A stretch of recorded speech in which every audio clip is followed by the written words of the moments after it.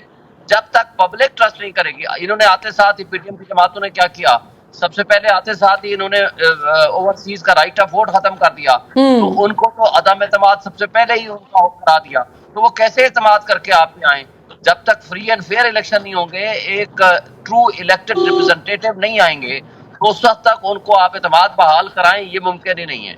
اچھا، یہ شعیب شاہین صاحب، ویسے اوورسیز پاکستانیز کا ووٹنگ رائٹ منسوخ کرنے کے پیچھے کیا سائنس ہے؟ مطلب کیا موجودہ حکومت کو یہ یقین تھا کہ ان کو ووٹ نہیں پڑے گا ان سے، یا پھر ان کو لگتا ہے کہ شاید اوورسیز پاکستانیز کا حق نہیں ہے پاکستان کی فیصلہ سازی میں؟ مجھے آپ کی آواز بہت جی آ رہی تھی، آواز سمجھ نہیں کیا سوال ہے۔ اب آ رہی ہے آپ کو آواز؟ آپ مجھے سن پا رہے ہیں شاید صاحب؟ جی، سوال میرا یہ ہے کہ یہ اوورسیز پاکستانیز کا ووٹنگ رائٹ منسوخ کرنے کے پیچھے آپ کو کیا لاجک نظر آتی ہے؟ کیا ان کو لگتا ہے کہ موجودہ جو پی ڈی ایم حکومت ہے، کیا ان کو یہ خطرہ تھا کہ اوورسیز پاکستانیز ہمیں ووٹ نہیں کریں گے، یا پھر ان کو لگتا ہے کہ ان کو فیصلہ سازی میں شامل نہیں ہونا چاہیے کیونکہ وہ پاکستان کے اندر نہیں رہ رہے؟ دیکھیں، بالکل جیسے ہی تھا کہ ان کو یہ یقین تھا کہ 95% لوگ اوورسیز ان کے اوپر ٹرسٹ نہیں کرتے، وہ ان کو سمجھتے ہیں کہ یہ کرپشن میں ملوث ہیں، وہ ان کے بارے میں اچھی رائے نہیں رکھتے، تو نیچرلی ان کو یہ تھا کہ ان کا سارا ووٹ ان کے اگینسٹ چلا جائے گا، اس لیے سب سے پہلا کام یہ کیا کہ ان کا رائٹ آف ووٹ ختم کر دیا، پہلے ہی عدم اعتماد کر دیا ان کے اوپر، اور انہوں نے ان کے اوپر عدم اعتماد کر دیا۔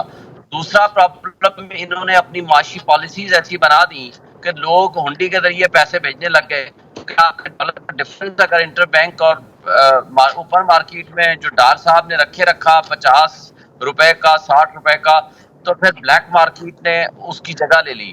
تو میں سمجھتا ہوں کہ اس کے ساتھ ساتھ جب آپ بنیادی انسانی حقوق معطل کر کے بیٹھیں گے، تو وہاں کی جو میڈیا ہمارے ملک کا دکھا رہا ہے یا انٹرنیشنل میڈیا دکھا رہا ہے، تو ظاہر ہے وہ لوگ خان کو پسند کرتے ہیں، تو نیچرلی یہ جو کچھ سچویشن کریٹ ہوئی ہے تو ان کا مسٹرسٹ مزید بڑھا ہے۔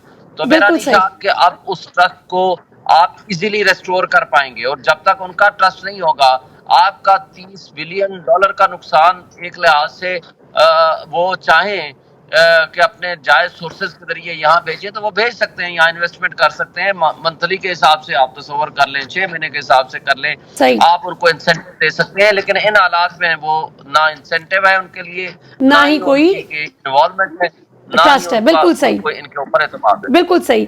حافظ احسان صاحب، آپ نے ساری گفتگو سنی، صرف اس چیز کو کلیریفائی کر دو، پھر آپ اپنے کوسچنز پہ آئیے گا کہ رائٹ آف ووٹ جو ہے وہ کینسل نہیں ہوا، right to facilitate to casting vote جو ہے اس کے اوپر بات آئی ہے۔ اگر کوئی پاکستانی جو ہے، اس سے پہلے بھی یہ تھا کہ اگر پاکستان میں آ کے ووٹ ڈالتا ہے تو اس پہ کوئی پرابلم نہیں، وہ تو کر سکتے ہیں، لیکن ادھر سے بیٹھ کے، لیکن وہ ادھر سے جو فیسیلیٹیشن والی ہے اوورسیز کو بالکل دینا چاہیے۔ میں تو چونکہ being a grievance commissioner for overseas Pakistani رہا بھی ہوں، اور کئی سال میں نے اس پہ کام بھی کیا ہے، اور ہم نے بڑے فنڈامنٹلز لیے تھے۔ سب سے پہلے اگر آپ نے ان کو انوالو کرنا ہے تو ان کو پولیٹیکل اپنے پروسیس کے اندر لائیں، یعنی کہ اپنی پارلیمنٹ کے اندر لائیں، اور اس کے لیے بجائے یہ ہے کہ آپ ان کو مختلف جگہوں پہ ووٹ ڈالیں، ہر جو زون ہے اس کے اندر اسپیشل سیٹ کریٹ کریں فار پروونشل اسمبلی اور نیشنل اسمبلی، جس طرح مڈل ایسٹ ہے اس کے مطابق پاپولیشن کے مطابق ہوں، اسی طرح آپ کا نارتھ امریکہ ہے، اسی طرح آپ کا یورپ ہے، اسی طرح فار ایسٹ ہے۔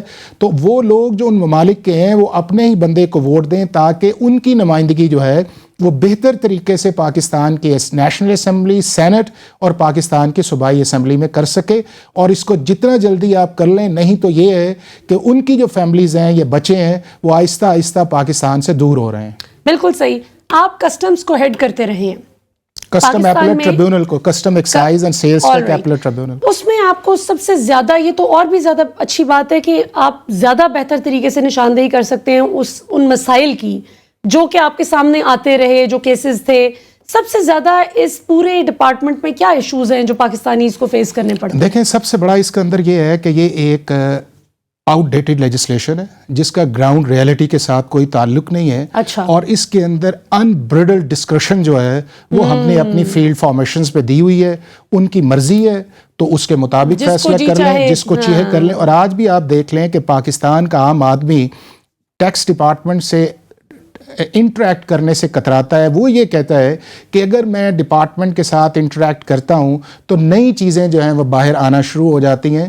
تو کسٹمز ڈپارٹمنٹ کے اوپر جو ایف بی آر بیٹھا ہوا ہے اسے اپنے پروسیس کو سمپلیفائی کرنا چاہیے, ٹیکس فرینڈلی اس کے اندر آنا چاہیے, پبلک فیسیلیٹیشن کی طرف جانا چاہیے. ان کے ریفنڈز ہیں ان کو جلدی ریزالو کیا جانا چاہیے. اگر لوگوں کی کانفسکیشن ہے اس کو, پاکستان کے اندر سے جو اسمگلنگ ہو رہی ہے اس کو کنٹرول کیا جانا چاہیے. اور پاکستان کے اندر ہر قسم کا آڈٹ ہر وقت نہیں رہنا چاہیے. جس طرح دنیا کے بہترین ممالک کے اندر ٹیکس آڈٹ ہے وہ صرف 3-4-5% کو پکڑتے ہیں, اور جب پکڑ لیتے ہیں تو پھر ایک ایگزیمپلری قسم کی اس کو پنشمنٹ دیتے ہیں. ہم کرتے کیا ہیں کہ اپنی جورسڈکشن کو استعمال کرتے ہوئے اتنی ایکسپینشن اس چیز کے اندر ڈال لیتے ہیں کہ پھر وہ آپ یہ دیکھ لیں کہ آج بھی جو ٹیکس کے کیسز ہیں یہ آڈٹ ہے 2009 سے لے کے آج تک کوئی آڈٹ جو ہے وہ ابھی تک اس سینس کے اندر مکمل نہیں ہوا. وہ پہلے کمشنر کے پاس جاتا ہے, پھر وہ کمشنر اپیل کے پاس جاتا ہے, پھر وہ ایپلٹ ٹریبیونل میں جاتا ہے, پھر وہ ہائی کورٹ کے اندر, پھر وہ سپریم کورٹ کے اندر. اور جب آپ اس طرح کی لیٹیگیشن کو کراپ اپ کرتے ہیں تو نہ صرف ڈپارٹمنٹ کی اٹینشن ڈائیورٹ ہوتی ہے, اس کا یہ ہے کہ آفیسرز کی اٹینشن ڈائیورٹ ہوتی ہے, بلکہ لیٹیگیشن اس طرح بڑھ جاتی ہے کہ آج بھی پاکستان کے سال سے کیس پینڈنگ ہے.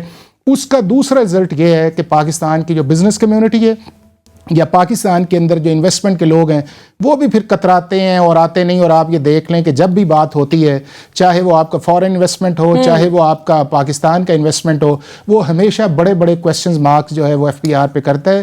اس کو سسٹم کو ری ایویلویٹ کرنا چاہیے, اس کو فرینڈلی لے کے آنا چاہیے. اور اس کے اندر جو اتنی کمپلیکیشنز پڑی ہوئی ہے, اور اسپیشلی میں یہ آپ کو بتاؤں کہ جب 2009 کے اندر جا کے تو اس کے اندر کسٹم اور ایکسائز اور سیلز ٹیکس, اس وقت sales tax excise, federal excise اور آپ کا جو تھا سیلز ٹیکس جو تھا وہ ایک لا کے نیچے تھا, آپ کا کسٹم دوسری طرف تھا اور انکم ٹیکس ایک طرف تھا.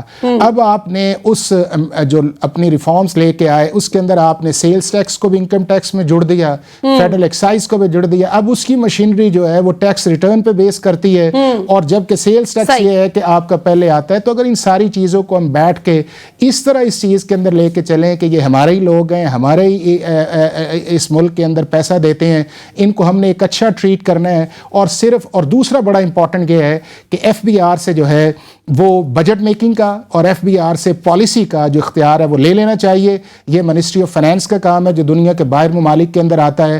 اور جو ہمارا فائنانس کا سسٹم 4-5 جگہ ڈیوائیڈ ہوا ہے کہ آپ کی کامرس منسٹری ایک جگہ کام کر رہی ہے جس کو دوسری جگہ پتہ نہیں ہے, آپ کی انڈسٹری دوسری ہے, اسی طرح آپ کا ایف بی آر ہے. تو یہ دنیا کے اندر یہ ہوتا یہ ہے کہ آپ کی ٹیکس مشینری ایک طرف ہوتی ہے اور آپ کی جو پالیسیز والی ہیں اسپیشلی فائنانس, کامرس اور انڈسٹری, اگر آپ اس کو اسٹریم لائن کر کے چلیں تو اس ملک کے اندر بہتری آ سکتی ہے. اچھا, ویسے پچھلے دور حکومت میں ہم نے دیکھا تھا کہ جو پاکستان بیورو آف اسٹیٹسٹکس تھا اس کو فائنانس منسٹری کے انڈر ہوتا تھا پہلے, لیکن اس کو الگ کر دیا گیا.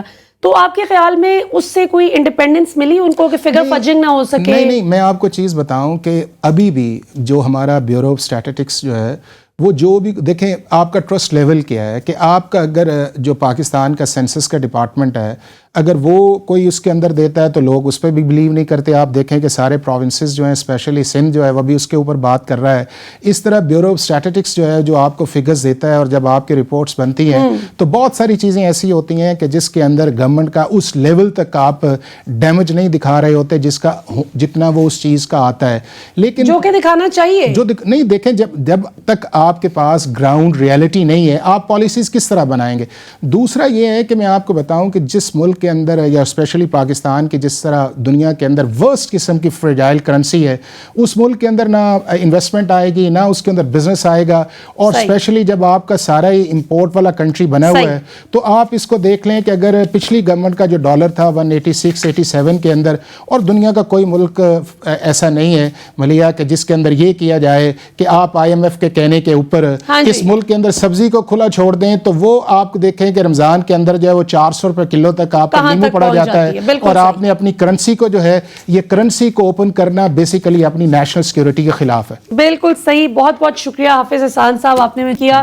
ناظرین یہاں پر وقت تو ایک شارٹ کمرشل بریک کا، بریک کے بعد واپس آئیں گے تو آخر میں پروگرام کو ہم ریپ اپ کریں گے۔ بہت شکریہ احسان صاحب میں جوائن کرنے کا۔ See you after short break. Welcome back ناظرین۔ پاکستان میں اس وقت جو مہنگائی کا طوفان ہے وہ پچھلے سال کی نسبت بہت زیادہ بڑھ چکا ہے۔ پچھلے سال بھی پاکستانی عوام مہنگائی کی مشکلات سے دوچار تو تھی، لیکن جو اب مہنگائی آئی ہے پچھلے 11 سے 12 ماہ میں جو مہنگائی کا طوفان دیکھنے میں آیا اس کی مثال نہیں ملتی۔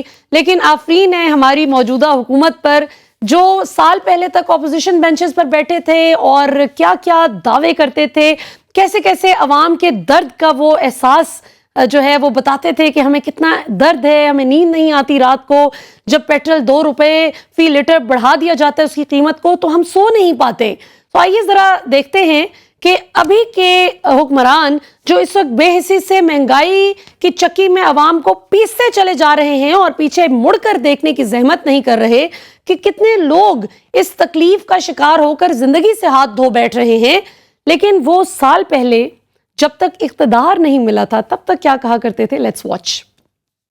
بجلی گیس کے بم گرائے جا رہے ہیں، آٹے چینی کی جو قیمتیں آسمان سے باتیں کریں گے، اس حکومت کے خلاف مارچ ہر سود کرنا ہوگا۔ آپ کی مہنگائی دور کریں گے، آپ کی تکلیفیں دور کریں گے۔ مہنگائی جو ہے وہ عروج پر ہے، مہنگائی کنٹرول میں نہیں آ رہی، گندم کا بحران سنبھل نہیں رہا ہے، قیمت کم نہیں ہو رہی ہے، لاکھوں لوگ بے روزگار ہو گئے، اپنے گھر بیچ کر اپنے بچوں کا علاج کراتے ہیں، بجلی کے بل تو قیامت ڈھاتے وہ ادا کرتے ہیں۔ سڑکوں پر جا کر دیکھیں، جس عوام کو آپ نے سڑکوں پہ مرنے کے لیے چھوڑ دیا ہے، ان سڑکوں پر جائیں گے نا، عوام کا ہاتھ ہوگا اور آپ کا گریبان ہوگا۔ آپ نے کس کس چیز پہ ٹیکس نہیں لگایا؟ غریب آدمی کی خواہشوں کو کچل دیا ہے۔ اگر آپ نے مہنگائی کم کرنی تھی تو آٹے کو کم کرتے، آپ چینی کو کم کرتے۔ بھوک کے لیے روٹی نہیں ہے، بیمار کے لیے دوائی نہیں ہے، جوان کے لیے روزگار نہیں ہے، حکومت میں عقل نہیں ہے۔ نواز شریف کہتا ہے حکومت چھوڑ دوں گا لیکن اپنے لوگوں پر بوجھ نہیں ڈالوں گا۔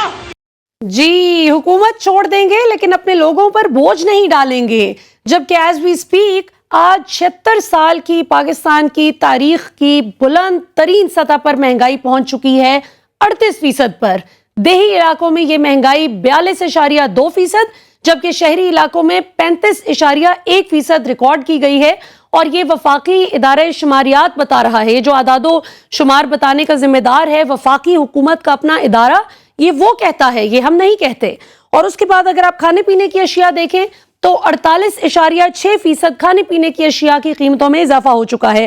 ٹرانسپورٹ کا کرایہ جو غریب آدمی پبلک ٹرانسپورٹ استعمال کرتا ہے 53% ان کرایوں میں اضافہ ہو چکا ہے، جبکہ تفریحی سہولیات جو ہیں وہ پچھلے سال کی نسبت اگر دیکھا جائے تو 72% اضافہ ہو چکا ہے تفریحی سہولیات کی بھی قیمت میں، جبکہ ریسٹورانٹ اور ہوٹل چارجز میں بھی 42% کا ریکارڈ اضافہ جو ہے وہ نوٹ کیا گیا۔